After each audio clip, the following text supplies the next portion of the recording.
In a conversation that we had with Ilyas Moussa, Djibouti's Minister of Finance, Economy and Industry, he highlighted that the country has faced a triple threat of climate change, conflicts within the region and the COVID-19 pandemic. He further emphasized on the need for private sector investments.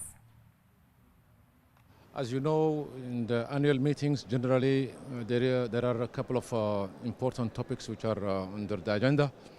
And for this year, during our Board of Directors, Board of Governors meeting, we had to exchange, share opinion, views with regard to, after those external shocks, and we all face it, and particularly African countries, it was time to look at how best can we leverage private sector financing, how best we can stimulate private sector investment in different topics. But that means it requires a lot of innovative financing architecture, as well as reforming the international finance architecture. African Development Bank is a pioneer in so many areas of interest to Africa. And so during the governors' dialogue, we had a very interesting presentation from President Adesina, and we agreed and we really supported him on the way forward in order to also encourage developing partners, bilaterals, and other institutions to really move in a bold way in order to support the agenda of African Development Banks, because African Development Bank has a deep knowledge on Africa issues. This was one of the areas where we believe everyone was agreeing, and at the same time to really look at how can we also utilize more efficiently those SDRs from developed countries. And from IMF perspective, it seems things are moving positively together with African Development Management. And we really believe in our developed partners will make that bold move in order to let also African Development Bank take advantage of those SDRs. And here I would like to really emphasize our appreciation toward a French president who really is doing his best during the coming summit in Paris, and President Macron from France, with President Adesina from African Development Banks are really the two making these SDRs effective in the coming period of time. Last and not least, we also had the idea of leveraging also the capital of African Development Bank to the market, to the market capital, where we can really multiply the resources in order to again impact the infrastructure development and transformative infrastructural development in Africa. So that is another game changer process which Adesina, as well as the executive management of African Development Bank, as well as governors, are really keen to see in the coming period of time. So very good and excellent dialogue with a great outcome we expect very soon. We're looking forward to that and seeing how that continues to develop. But let's look at your role now as the finance minister for Djibouti. And I can imagine that in trying to crowd in some of this financing here, you've been speaking to some of the private sector players, both locally and internationally. What has been some of the feedback you're getting in terms of them coming to explore the opportunities in dealing with issues in climate change and green growth for your country? Indeed, we had a great discussions with different partners from private to public and international institutions with regard to Djibouti. Djibouti is one of the most vulnerable in terms of climate impact in Africa. And as a whole, the Horn of Africa in countries like Djibouti, in Somalia, Ethiopia, Kenya are very much affected in terms of climate change. Therefore, there is no other way than really emphasizing and putting effort and strong focus on adaptation. This is where we believe and we should and we must move into the adaptations. Generally, Horn of Africa is also suffering from the triple C, which, well elaborated by President Adesina.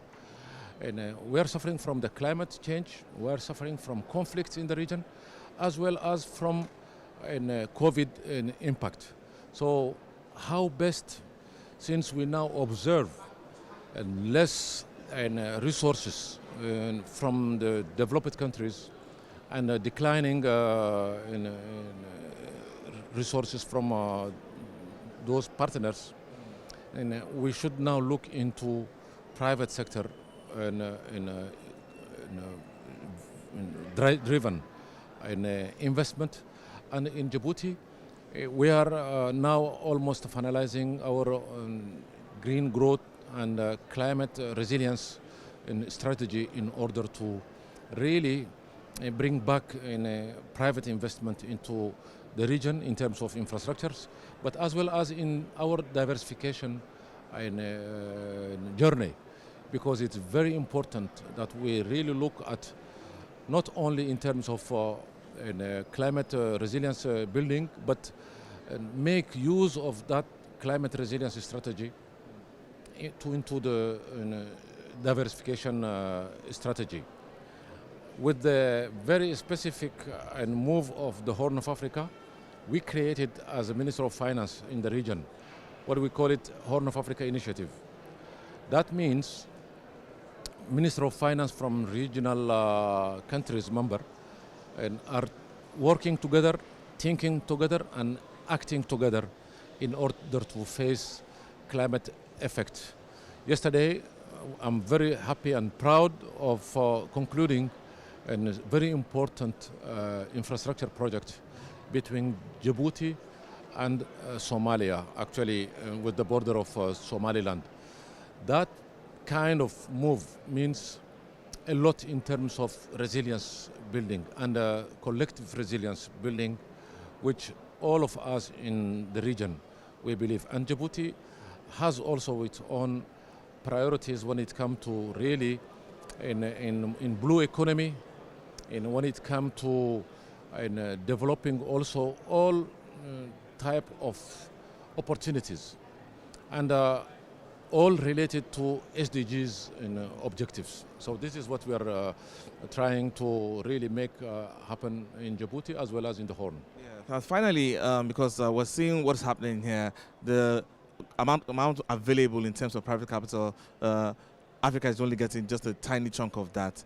And I can imagine countries like yours who are not contributing that much to climate change, bearing the brunt there. But then you're not getting the most when it comes to the amount of financing available for climate change. How would you like to see that change? And it's good to see that you have a strategy already.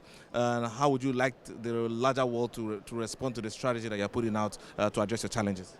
We cannot emphasize enough in again and again reminding that Africa has nothing to do with the effect of the climate.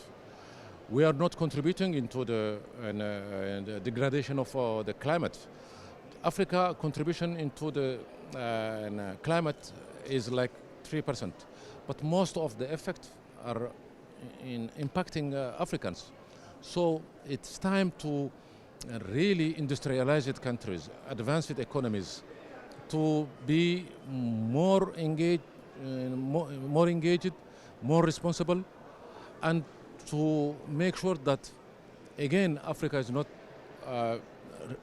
lacking behind for what it never caused. So it's a matter of responsibility, it's a matter of transparency, and it's a matter of collective efforts where Africa should really get and very urgently what the industrialized and developed countries, who most of it are responsible for. And there are numbers of announcements made since very long time. We need to see Paris agreement to be full-fledgedly implemented. We want to see COP27 recommendations, and we hope we will not wait until COP28 that industrialized and advanced countries again come back for another promise for another summit. Time is for action. We have no time. We need it, and it's a matter of responsibility. And we expect this time really the same move that the whole world is moving toward, supporting Ukraine on that crisis. So we have to be very, fair in all these aspects. Africa is requesting justice, responsibility, and fairness.